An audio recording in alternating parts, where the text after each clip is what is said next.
قرباني غوښې څه کول پکار دي؟ ایا ټولې خوړل پکار دي یا ټولې خیرات کول پکار دي؟ نو زه اوس تاسو ته مستحب طریقه درښیم چې د قرباني غوښې به 3 حصې کې یوه حصه په غریبانو تقسیم، یوه حصه په دوستانو، رشتهدارانو، قریبانو، عزیزانو کوم چې میلمانه دي پر هغو باندې وخورې، او درېیمه حصه پر خپل اولاد بچیانو باندې. دا مستحب طریقه ده.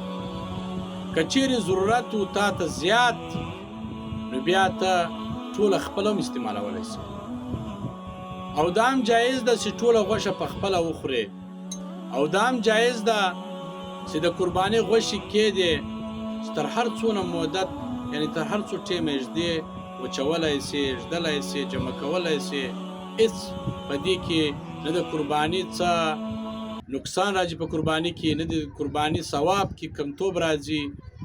دا جایز ده.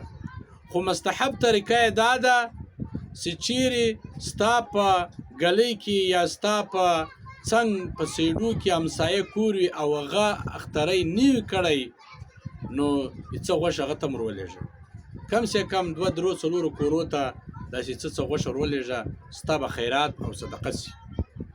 او دا هم جایز ده چې ته په خپل اولاد ټوله وخورې. که ته ضرورت ډېر ورته لرې نو ته په خپل اولاد هم خوړلی شي. مستحب طریقه ما در وښول چې 3 حصې به کې، یوه په غریبانو، یوه حصه د میلمنو، او یوه حصه د خپل اولاد د بچیانو، او هم ټوله خپله خوړلی شي. دا هم جایز ده.